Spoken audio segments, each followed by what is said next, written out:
Hello, नमस्कार, आदाब, सत श्री अकाल और अस्सलाम वालेकुम। मैं हूं मोहम्मद अहमद काज़मी, लेकर आया हूं खास एपिसोड। आपका खैर मकदम, वेलकम और स्वागत है। अमेरिका के नए प्रेसिडेंट डोनाल्ड ट्रंप ने हाल ही में इजराइल के प्राइम मिनिस्टर बेंजामिन नेतन्याहू की मेजबानी की थी, जिसमें वो नेतन्याहू की कुर्सी सीधी करते हुए भी नजर आए थे।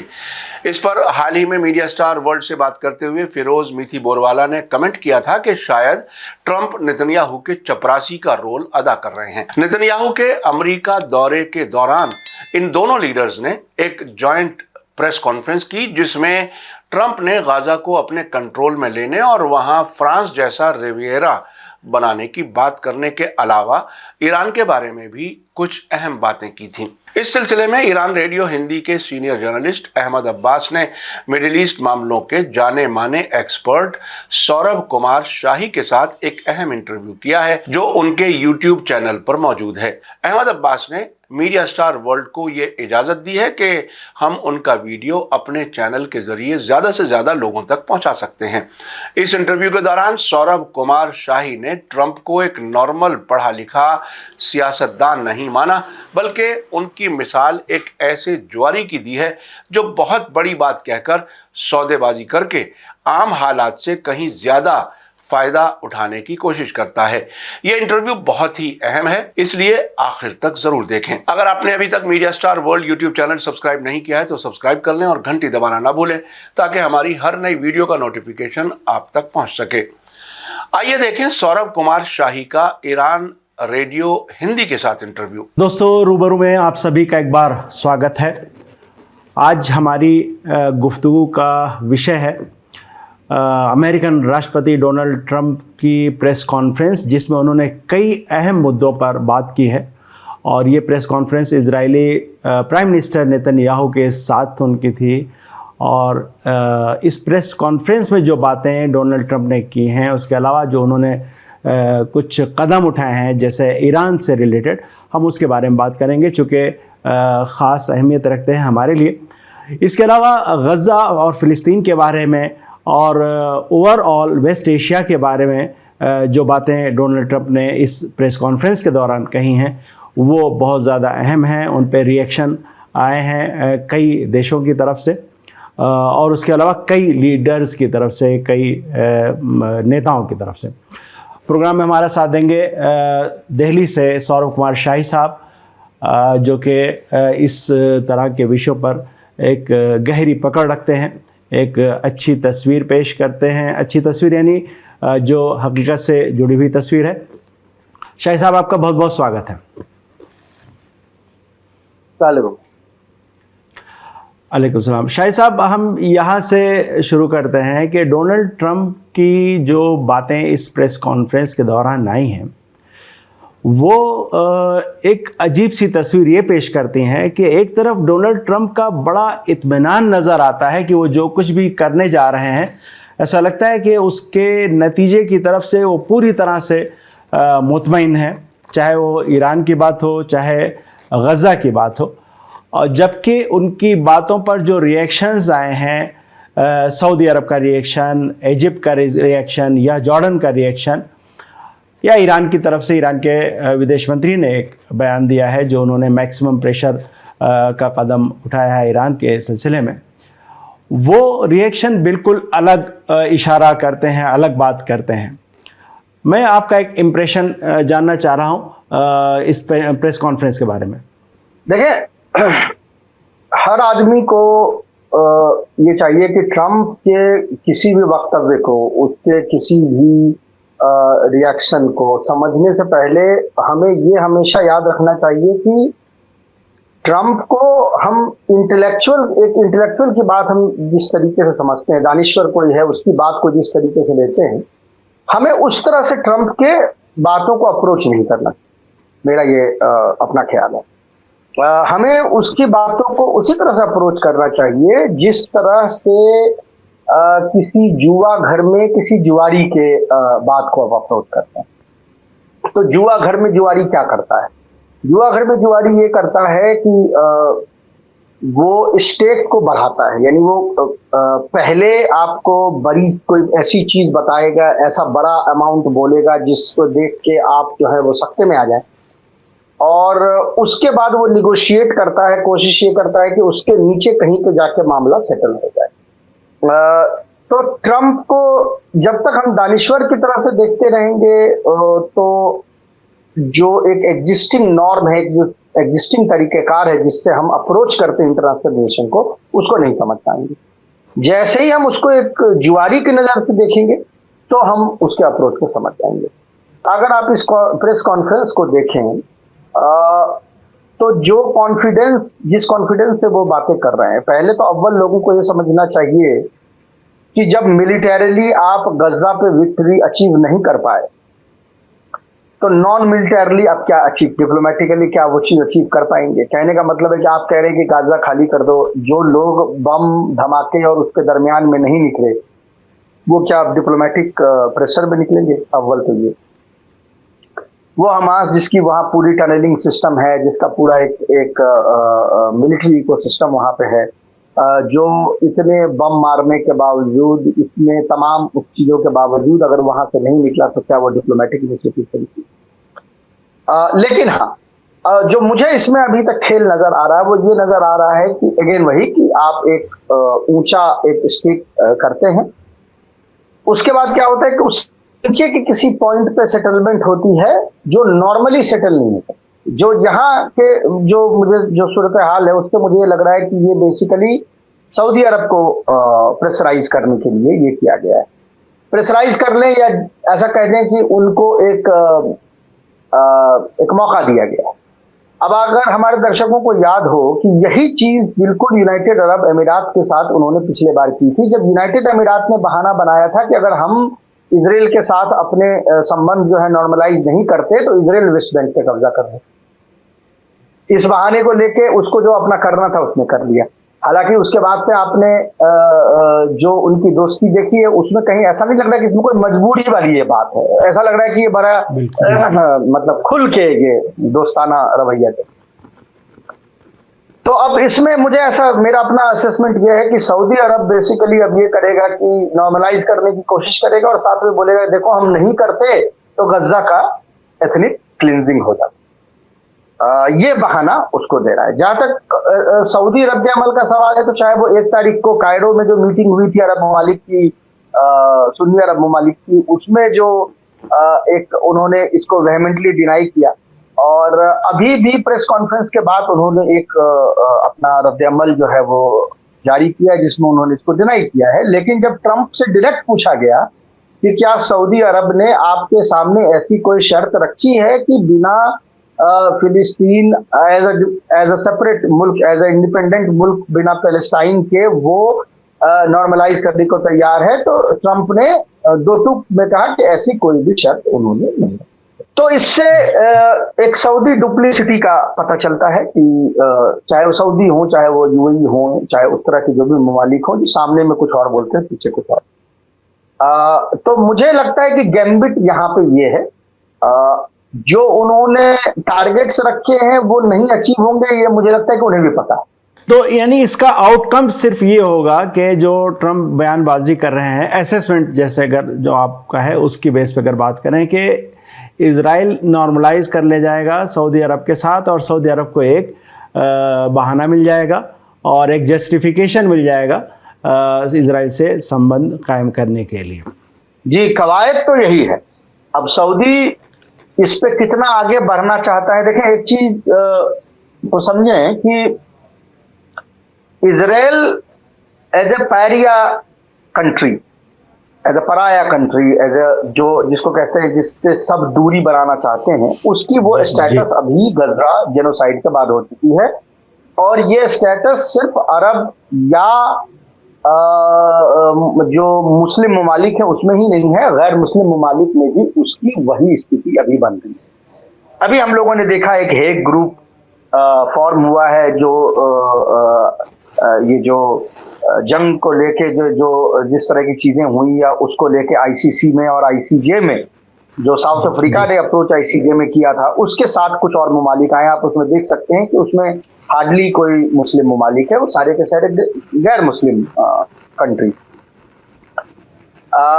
या अगर कोई है भी तो वो मुस्लिम इस्लामिक कंट्री नहीं है। हो सकता है कि वहां मुसलमान मेजॉरिटी में, लेकिन इस दोनों चीज में फर्क है।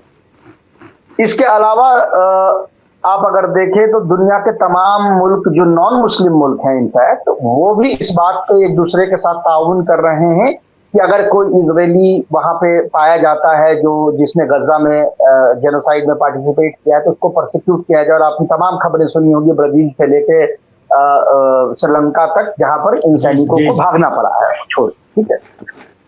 तो ऐसे सूरत हाल में जहां पे इजराइल की एक्सेप्टेंस नॉन मुस्लिम ममालिक में भी बिल्कुल बद से बदतर के लेवल पे पहुंची हुई है। इनफैक्ट एक सर्वे आज मैंने देखा इजरायली चैनल पे, जिसमें ये कहा गया कि जो जूमर जनरेशन है, ये जो यंग बच्चे हैं, उसमें उनकी एक्सेप्टेबिलिटी इतनी कम है कि वो डेटा कलेक्ट किया गया, उसका जो मार्जिन ऑफ एरर था, उस मार्जिन ऑफ एरर के बराबर।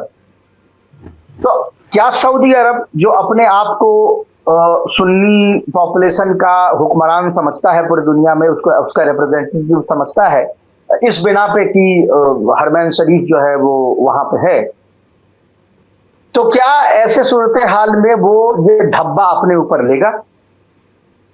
लेगा या नहीं लेगा, ये मोरल पोजिशनिंग नहीं है। जैसा मैंने कहा कि सऊदी तो आतुर है, बिल्कुल एक्साइटेड है किस तरह। मॉरल पोजिशनिंग की वहां पे बात नहीं है। बात ये हो रही है कि क्या वो इस धब्बे को अपने ऊपर लेने की उसमें हैसियत है या नहीं।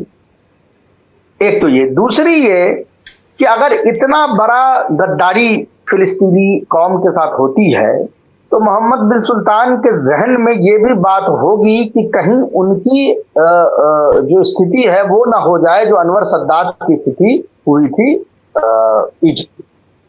तो ये सारे कंस्ट्रेंट्स हैं। इसमें यह बात नहीं हो रही कि सऊदी अरब चाहता है, लेकिन क्या इन कंस्ट्रेंट्स के रहते हुए नॉर्मलाइज वो करेगा या नहीं करेगा, ये देखने वाली बात।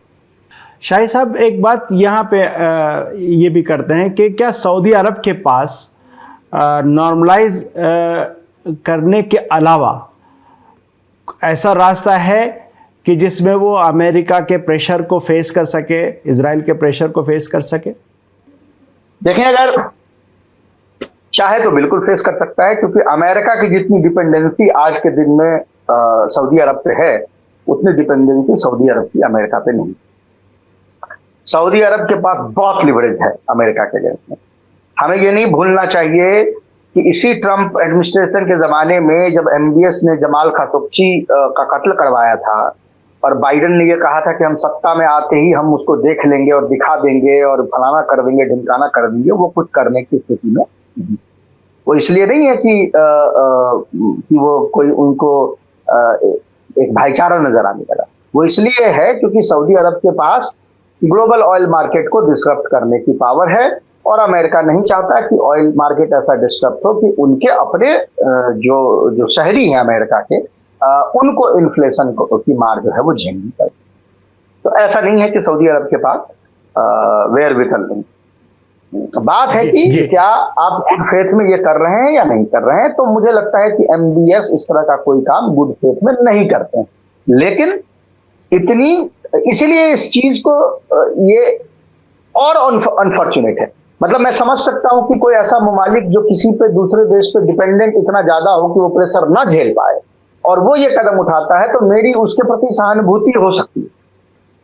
लेकिन ये ऐसे ममालिक, एक ऐसा मुल्क जो जिसपे इस तरह का कोई प्रेशर नहीं है, जिसके पास काउंटर लिवरेज है, वो अगर ये ऐसा करता है तो ये और भड़कना वाली बात जो है वो होती है। और इसीलिए मैं सऊदी अरब को बैड फेथ एक्टर मानता हूं।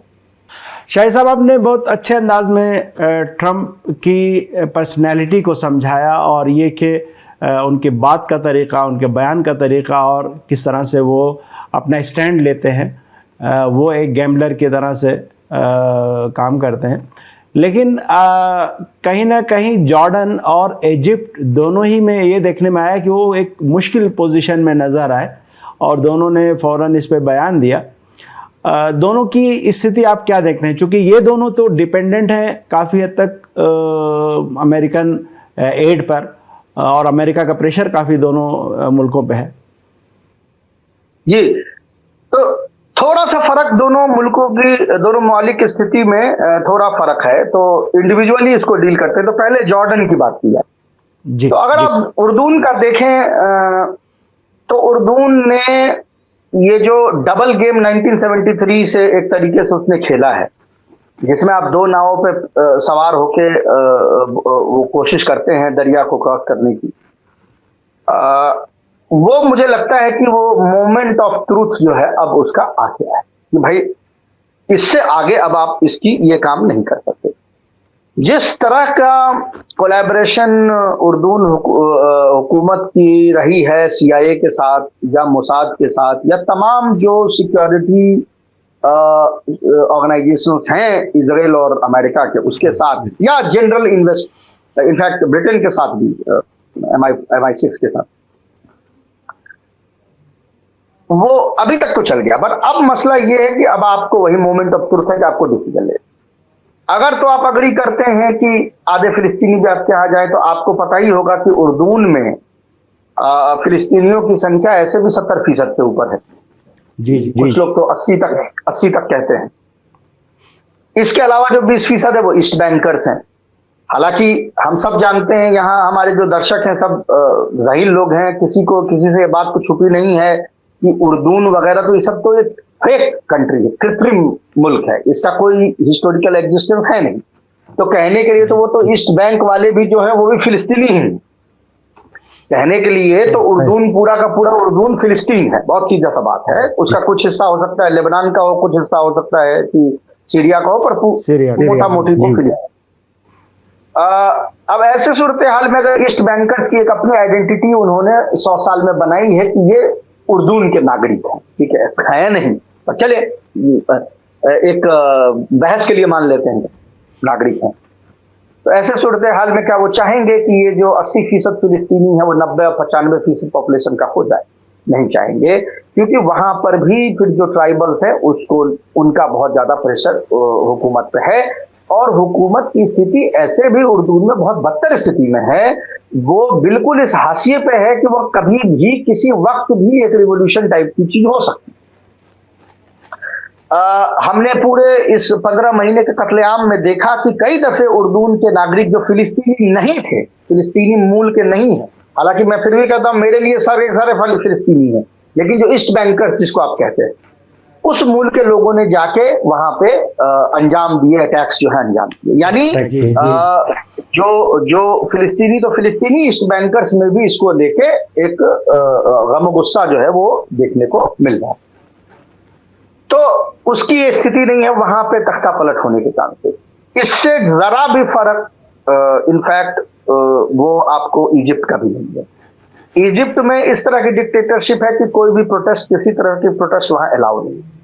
आपने देखा कि जैसे ही ट्रंप ने ये बयानबाजी की, उसके बाद रफा बॉर्डर पे इजिप्शियन सिक्योरिटी ने प्रोटेस्ट की इजाजत दी, तभी वो प्रोटेस्ट हुई जो ट्रंप के बयान के अगेंस्ट थी। यानी हुकूमत ये जान रही है कि उसके थ्रू ये हो रहा है। हुकूमत ने वहां पर अब्दुल फत्ताह अल सीसी की हुकूमत ने ये भी कहा है कि अगर ये इस पे ट्रंप इंसिस्ट करेंगे तो हम प्रोटेस्ट अलाउ कराएंगे पूरे कंट्री में, और पूरा कंट्री इस तरीके से डिस्टेबलाइज हो सकता है। यानी दोनों देश डिस्टेबलाइज होने के कगार पे हैं। इसीलिए उनके लिए इसको एक्सेप्ट करना इतना आसान नहीं है। जो आपने इशारा किया कि इक्तिसादी इमदाद या इस तरह की चीजें जो उधर से आती हैं, जो इकोनॉमिक वो हैं, तो वो भी मुझे लगता है कि इजिप्ट हो चाहे उर्दून हो, उनके पास भी लिवरेज कोई कम नहीं है। अगर आप इजिप्ट को $1.3 बिलियन जो साल का दे रहे हैं, अमेरिका नहीं दे, तो इजिप्ट कल से टनल्स पे टनल्स बनवा दे हमास के लिए। उनके पास तो लिवरेज है ही। यही लिवरेज उर्दून के पास है, यही लिवरेज उर्दून के पास है कि वेस्ट बैंक को गजा बनवा दे। भाई अगर उर्दून ताबून करने लगे रेसिस्टेंस के साथ, तो वेस्ट बैंक जो है उसको आर्म किया जा सकता है। तो ऐसा नहीं है कि ये ममालिक जो हैं इनके पास लेवरेजेस नहीं है। इस लेवरेज को वो किस तरह इस्तेमाल करते हैं, अपने लोकल पॉपुलेशन को किस तरह मॉडिफाई करते हैं, ये सारी चीजें यहाँ देखने की। जी जी। शाही साहब मैं थोड़ा सा चाहूंगा इस पे भी एक कमेंट कर दें कि थॉमस फ्रीडमैन ने एक आर्टिकल लिखा जिसमें उन्होंने ये आइडिया दिया कि गजा को दो हिस्सों में बांट दिया जाए। नॉर्थ गजा का जो छोटा सा इलाका है और जो बहुत अहम भी है, अमेरिका उसको अपने कंट्रोल में ले ले और उसके बाद बाकी जो इलाका है उसमें फिलिस्तीनियों को बसा दिया जाए। ये आइडिया और इस पे आप क्या कहेंगे? देखें, गजा बहुत छोटा इनक्लेव है, मैं तो गया हुआ हूँ, कोई बहुत बड़ा इनक्लेव है नहीं, उसमें कुछ काटने छाटने की कोई गुंजाइश है नहीं। थॉमस फ्रीडमैन जायनिस्ट हैं, खुद भी यहूदी भी हैं और जायनिस्ट मानसिकता के यहूदी हैं, तो जाहिर है कि वो तो उस तरह की कोई बात बोलेंगे जो इजराइल के हक में होगा। लेकिन मुझे नहीं लगता कि इस एडमिनिस्ट्रेशन पे थॉमस फ्रीडमैन का कोई बहुत अख्तियार है, जो हम देख रहे हैं। विरोधी हैं ट्रम्प के तो खुले हुए। हाँ, तो इसलिए मुझे नहीं लगता कि अच्छा, ट्रम्प में एक खासियत है कि अपने विरोधियों को कुत्ता बना के रखता है वो, मतलब उसका वो नहीं है कि आप सत्ता में आ गए तो पीछे से आप आके और उससे फिर कुछ मक्खन लगा के कुछ ले ले। वो मक्खन लगा के लेना तब होता है जो सत्ता से बाहर है। जैसे एलन मस्क पिछली बार विरोध में था, सत्ता से बाहर था, उससे पैसे खर्च किए तो उसको एक्सेप्टेंस दी।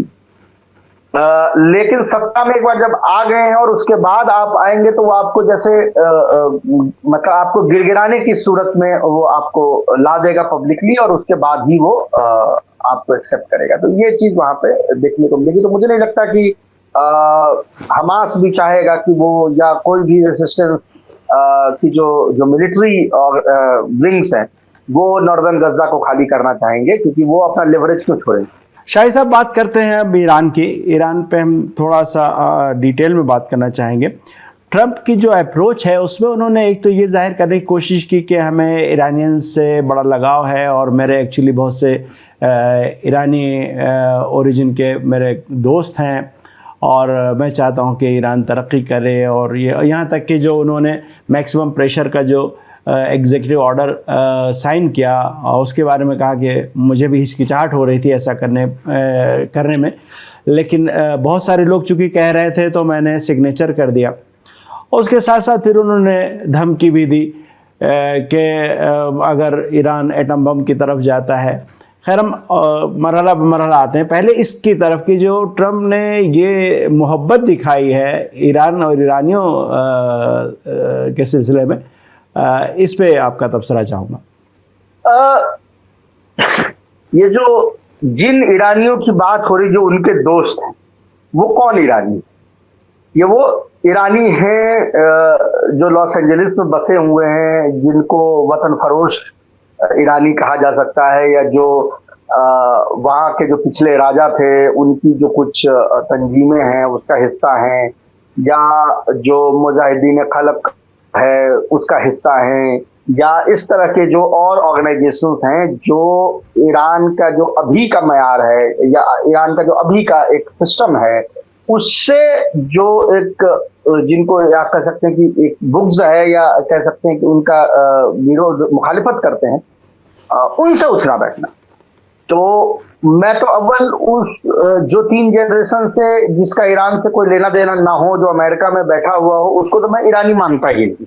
जिस तरह से मैं 3 जनरेशन अमेरिका में बैठे हुए हिंदुस्तानी को हिंदुस्तानी नहीं मानता, उसी तरह मैं 3 जनरेशन से बैठे हुए अमेरिका में ईरानी को ईरानी नहीं मानता। और मुझे नहीं लगता कि उनका इस मुल्क के किसी भी काम में, इसका आइडियोलॉजी में कोई दखल होनी भी चाहिए अव्वल को। हालांकि ट्रंप अगेन फिर बार बार मैं वही कहता हूं कि उनको दानिश्वर की तरह नहीं लेना चाहिए। उनको हमें इस तरह समझना चाहिए कि 12-13 साल का बच्चा कुछ बयान कर रहा है। बट ये भी सच्चाई है कि वो 12-13 साल का जो कमकल बच्चा है उसके पास एक हथौड़ी है, और उस हथौड़ी, जब बच्चे के हाथ में हथौड़ी होती है तो उसको हर चीज कील नजर आती है। ठीक है, तो उस बच्चे के हाथ में हथौड़ी आ गई है सैंक्शंस की, है वो बच्चा, तो जाहिर है कि वो हथौड़ी सैंक्शंस के हथौड़ी को हर जगह को अब वो कील समझ रहा है, उसको वो ठोकते जा रहा है। तो चाहे वो मैक्सिमम प्रेशर कैंपेन हो या बाकी चीजों वो कर रहा है, लेकिन उसको भी पता है कि ये वॉर की एपेटाइट अमेरिका में भी नहीं है, और वो जानता है कि ईरान के साथ अगर कोई युद्ध होता है तो उसमें उसको America will get a bloody nose, तो वो चीज उसको समझ में आती है। तो अगेन वही जुआरी वाली बात कि वो कोशिश कर रहा है कि जिस डील से वो दूसरे के कहने पे निकल गया, अब उसी तरह की कुछ डील करने की कोशिश कर रहा है ताकि वो अपने लोगों को बताएगा हम जीत गए, हमने ये दी। ईरान के पास ये जो इस मरहले पे ये ऑप्शन है कि वो जिस तरह से अमेरिका इस्लामिक वर्ल्ड में जो दो ममालिक हैं उसके बीच के जो फिशर्स हैं उसको यूज करता है, तो वही यूज ईरान को भी करना चाहिए। जिस तरह का रद्द अमल अभी यूरोप से और कनाडा से और तमाम इस तरह के ममालिक से आया है ट्रंप को लेकर, ट्रंप के पॉलिसीज को लेकर, तो ईरान को भी चाहिए कि ये जो एक फिशर डेवलप हुआ है यूरोप और ट्रंप के बीच में उसका फायदा उठाए। और जो यूरोपियन ममालिक है खासकर E3 के, हालांकि मुज़ाकरात चल रही हैं, इनफैक्ट जेनेवा में कुछ राउंड मुज़ाकरात हुए भी हैं, उसके बारे में न्यूज जो है निकल के आई है, ऑफिशियली कुछ बयान नहीं गया है, लेकिन इसको यूटिलाइज करने की कोशिश करनी चाहिए कि अगर तुम डील कर सकते हो तो हम भी प्रीमैच्योर डील कर सकते हैं, और फिर अमेरिका पे प्रेशर बनेगा कि वो डील में जितना कंसेशन दे सके उतना कंसेशन दे। तो ये सूरत हाल अभी ईरान के केस में डेवलप होती नजर आ रही है। जहां तक न्यूक्लियर वेपन का सवाल है, तो अगर न्यूक्लियर वेपन बनना होता तो बन जाता। अभी आउटगोइंग जो CIA चीफ हैं उन्होंने अपने इंटरव्यू में भी क्लियर कर दिया कि ईरान बम नहीं बना रहा है। तो अब अगर CIA चीफ आपका अपना ही बंदा ये बात कह रहा है तो इसको अब मुझे नहीं लगता कि इसमें कोई किसी को कंफ्यूजन नहीं है। तो अगर ट्रंप को ये लगता है कि इस तरह का कोई डील करके और वो कह देंगे अपने पॉपुलेशन को कि देखो ईरान तो न्यूक्लियर वेपन बना रहा था, हमने डील कर ली, उसको हमने रोक दिया, तो खुश हो जाए भाई, ठीक है तुम खुश हो जाओ, हमें क्या जा रहा है, हम तो ऐसे भी नहीं बना रहे थे, वैसे भी नहीं बना रहे। तो इस तरह की वही जो अप्रोच, उसको दानिश्वर जैसा अप्रोच नहीं, बच्चे जैसा अप्रोच उसके साथ रखना चाहिए। तो अब वो कितनी सलाहियत है मौजूदा जो डिस्पेंसेशन पावर में है, अब उन पे डिपेंड करता है कि वो इसको किस तरह से लेते हैं। उनको इस बात का बड़ा ये भी है कि हम बड़ा अच्छे से मुज़ाकरात और तमाम चीज करते हैं, और वही फिर से सत्ता में है। तो जाहिर है कि देखते हैं कि फिर अगर सत्ता में है और वो कहते हैं कि उनकी जो USP है, यूनिक सेलिंग पॉइंट है, वो ये है कि वो मुज़ाकरात बड़ा अच्छा करते हैं, तो करें मुज़ाकरात और बढ़िया डील लेके आए। पिछली बार तो बहुत अच्छा कुछ नहीं आ पाया था डील, अब देखते हैं आगे क्या होता है। शाही साहब, प्रेस कॉन्फ्रेंस की अगर बात करें तो नेतन्याहू का स्टैंड और अप्रोच ईरान के बारे में वो तो बिल्कुल सब वाज़ेह है, जाहिर है, सबको पता है। ट्रंप एक बात पे इंसिस्ट कर रहे थे और वो ये कि हमें ये इंश्योर करना है कि ईरान एटम बॉम्ब नहीं बनाए, और ईरान का एक्चुअली ये ऑफिशियल स्टैंड भी है कि वो एटम बम नहीं बनाना चाहता और इस तरफ नहीं जाना चाहता, बल्कि ईरान में कुछ इस तरह के अधिकारियों के बयान भी आए, यहाँ तक कि इनफैक्ट इसी ट्रंप की प्रेस कॉन्फ्रेंस पे जो ईरान के विदेश मंत्री का रिएक्शन है अब्बास अराक्ची का, उन्होंने कहा कि हम इसे इंश्योर कर सकते हैं, उसके तरीके मौजूद हैं कि ईरान एटम बम नहीं बना रहा है। तो एक्चुअली ट्रंप ने वो डिमांड रखी जो ईरान पहले ही से, ईरान का स्टैंड ही नहीं है यानी बम बनाने का। तो हम जो नेतन्याहू और ट्रंप के अप्रोच में और सोच में फ़र्क देख रहे हैं, उस पे आप उसको कैसे आप बयान करेंगे? उसमें क्या आपको कोई कॉन्ट्रडिक्शन नज़र आ रहा है ट्रंप और नेतन्याहू के बीच में इस बारे में? जी देखिए, वो तो पहले से भी था। पिछली बार अगेन अभी जैसा मैं कह रहा हूँ, ऐसा तो है नहीं कि इस बार कोई बहुत बुद्धिमान बन के ट्रंप आ गए हैं, लेकिन पिछली बार तो और मूर्ख थे, क्योंकि जाहिर उनको कुछ भी अंदाजा नहीं था, मतलब बिल्कुल ही एकदम स्टूपिड ये थे। तो जाहिर है कि पिछली बार लोगों के लिए उनको बरगलाना और ज्यादा आसान था, अभी भी आसान है, ऐसा बार बार वही बात। लेकिन फर्क ये है कि ट्रंप ने भी ये रियलाइज किया है कि अगर तो उनकी अपनी जो पॉलिसी है कि मेक अमेरिका ग्रेट अगेन, अब वो ग्रेट बनता है नहीं बनता वो तो बात है, लेकिन उसके लिए उन्होंने एक चीज उनके जहन में आ गई है कि हम अब लड़ाई अफोर्ड नहीं कर सकते हैं, क्योंकि अमेरिका मिलिटरीली कोई लड़ाई जीत नहीं पा रहा है, चाहे वो कहीं भी पूरे खित्ते में आप उठा के देख लीजिए या दूर में भी कहीं पर, तो वहां वो लड़ाई जीत नहीं पा रहा है। तो एक प्रेशर, रिपब्लिकन पार्टी में दो किस्म के लोग हैं, दो तरह के वोटर हैं, दो तरह के लीडर हैं। एक तो वो जो एर्मेगेडन पे विश्वास रखता है, जो मैसियानिक है, और वो इसलिए इजराइल का सपोर्ट करता है कि वो चाहता है कि किसी तरह से यहूदियों का दुनिया पे कब्जा हो और ईसा मसीह जो है वो धरती पे आए। तो वो तो इजराइल के बात पे हामी भरता, जानते हुए भी कि ये सच नहीं, लेकिन उसको, जैसा मैंने कहा, उसको प्यार नहीं है इजराइल से, वो उस पेशन गोई को बस होने देना चाहता है। लेकिन एक दूसरा तबका है जो कंजर्वेटिव माइंडसेट का तो है, लेकिन वो रिलीजियस मेसियानिक नहीं है, यानी वो इस पेशन गोई में उसका कोई एतमाद उस पर नहीं। तो वो क्या कहता है? वो कहता है कि नहीं, लड़ाई नहीं होनी चाहिए और हमको मजबूत कंजर्वेटिव कंट्री बन के उभरना है। तो ऐसे जो लोग हैं जो मजबूत कंजर्वेटिव कंट्री चाहते हैं, उनका भी प्रेशर ट्रंप पे है, और वो ट्रंप इस बात को समझते हैं कि ईरान बॉम्ब नहीं बना रहा है। वो ये भी समझता है कि अगर हम इस तरह का कोई लिमिटेड अटैक करेंगे तो शायद उसके बाद ईरान बॉम्ब बना दे। लेकिन जैसा मैंने कहा, ओपनिंग गैम्बिट उसने यही खोला है कि कल से वो जाके अपने लोगों को बता तो सके, देखो ईरान बम बना था, हमने डील कर ली, तो अब वो बम नहीं बना। कुछ जीत दिखाना होगा आपको कि भाई जुआ घर से बाहर निकले हैं तो कुछ जीत तो दिखानी होगी ना, पैसे दिखाने होंगे कि भाई ये हमने जीते। अब वो पैसे पहले से आपके पॉकेट में, वही निकाल के आप दिखा दे।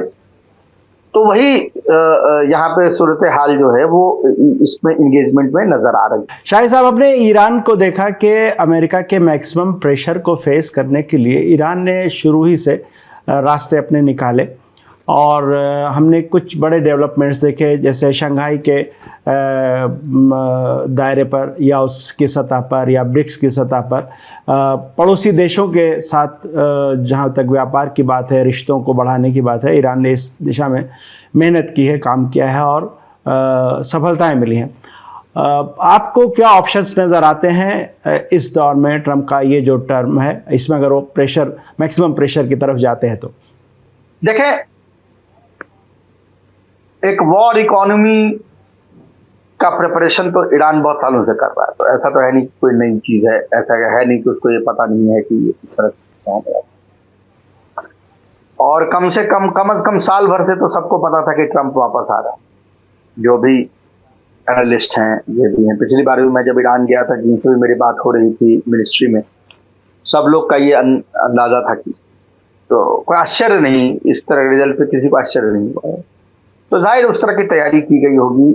और मैं बार बार ये कहता हूं कि 2016 की दुनिया और 2024 की दुनिया में जमीन आसमान का फर्क आ गया है। अमेरिका एक डिक्लाइनिंग पावर था पिछले 20 सालों से, तो 16 से 24 में उसके पावर में डिक्लाइन ही हुआ है, कोई इजाफा तो हुआ नहीं है। और दूसरा ये कि एक जमाने में जब सिर्फ ईरान पे सैंक्शन लगे हुए थे और पूरी दुनिया चुपचाप उसका साथ देती थी अमेरिका का, चाहे डर से दें या चाहे किसी चीज से दें, अब उनको ये पता चल गया है कि कल ईरान का नंबर, आज ईरान का नंबर है तो कल हमारा भी नंबर आएगा। क्या चुका है रशिया का तो, जी जी जी, चाइना का भी, इनफैक्ट वो टैरिफ भी तो सैंक्शन ही है ना। बिल्कुल। और आपने चिप पे सैंक्शन लगाए हुए तो सैंक्शन है। तो ऐसे सूरत हाल में क्या वो चाहेंगे कि ये वो आपस में ताउन करके वो कोशिश ये करेंगे कि इसको एक तरीके से झेला जाए, ताकि ये जो वेपन है इसको परमानेंटली कुंद करे। वो बच्चे के हाथ में जो हथौड़ी आ गई है, उस हथौड़ी को तोड़ना जो है वो जरूरी। तो उस तरह का एक रद्द-ए-अमल इनफैक्ट आता भी है। पिछले हफ्तों से वो रद्द-ए-अमल हमने देखा है, रसिया के केस में भी और चाइना के केस में भी। आज जो चाइना का रद्द-ए-अमल आया है गजा वाले पे, वो भी बड़ा खुला हुआ, मतलब वो लिजलिजा तरीके का नहीं, बिल्कुल जिसको कहते हैं कि अच्छा तरीके से, कॉन्क्रीट तरीके से उन्होंने बयान उस पर दिए। तो मुझे लगता है कि इस तरह की कोलैबोरेशंस, कोऑपरेशंस जो हैं वो और डीपेन होंगी। और ये अच्छी बात है कि ट्रंप मल्टीपल फ्रंट खोल रहे हैं वॉर का, एक ही साथ सब जगह से लड़ रहे हैं। उससे फायदा ये होगा कि जिनसे लड़ रहे हैं वो कंबाइंड होके कंबाइंड स्ट्रेटजी डेवलप करें, उसकी स्थिति और बढ़ती जाए। डरा हुआ है ये आदमी, ब्रिक्स करेंसी को लेकर इसने कई बयान दिए, क्योंकि इसकी बहुत बुरी तरह से ये डरे हुए हैं। लेकिन बयान ये दे रहे हैं कि हम सैंक्शन लगाएंगे, यानी कि वो बयान वो दे रहे हैं जिससे कि ब्रिक्स अभी तक करेंसी की बात कर भी नहीं रहा है। लेकिन अगर ये इस तरह का बयान दे रहे हैं कि ब्रिक्स हो सकता है कि करेंसी की तरफ बढ़ जाए, यानी इसको हम लोग अंग्रेजी में बोलते हैं सेल्फ फुलफिलिंग प्रोफेसी, वो पेशन गोई जो अपने आप को प्रूव कर देती है। तो ये अच्छी बात है कि इस तरह से, क्योंकि ये डिक्लाइनिंग पावर जो होता है वो इस तरह के ओवर आर्चिंग मिस्टेक्स करता है, अपने पावर का प्रोजेक्शन वो इस तरीके से करता है जितनी प्रोजेक्शन जितनी पावर उसमें बची हुई नहीं है। तो उसमें क्या होता है कि अगर ये जो गैम्बलर है, तो इनकी जबान में कहूँ तो you can over play your hand, तो ओवर प्ले आप करते हैं, तो उसकी सिचुएशन ट्रंप के साथ होने के अच्छे चांसेस बनते जा रहे हैं। आई थिंक वो दुनिया के लिए अच्छी बात है, अमेरिका के लिए जाहिर अच्छी ना। बहुत बहुत शुक्रिया शाहिद साहब आपका प्रोग्राम के लिए समय देने के लिए और अपने व्यूज़ रखने के लिए। दर्शकों को ज़ाहिर से क्लियर पिक्चर मिल सकती है कि इस वक्त सूरत हाल क्या है और आगे क्या हो सकता है। बहुत बहुत धन्यवाद आपका। मीडिया स्टार वर्ल्ड की आज की पेशकश कैसी लगी कमेंट्स में ज़रूर लिखें। थैंक यू, धन्यवाद, शुक्रिया। जय भारत, जय हिंद। मीडिया स्टार वर्ल्ड के और वीडियो देखने के लिए हमारे चैनल को सब्सक्राइब करें और सीधे नोटिफिकेशन पाने के लिए बेल आइकन दबाएं। और अगर हमारी खबर सच्ची और अच्छी लगे तो अपने व्हाट्सएप, इंस्टाग्राम, फेसबुक और ट्विटर अकाउंट पर ज़रूर शेयर करें।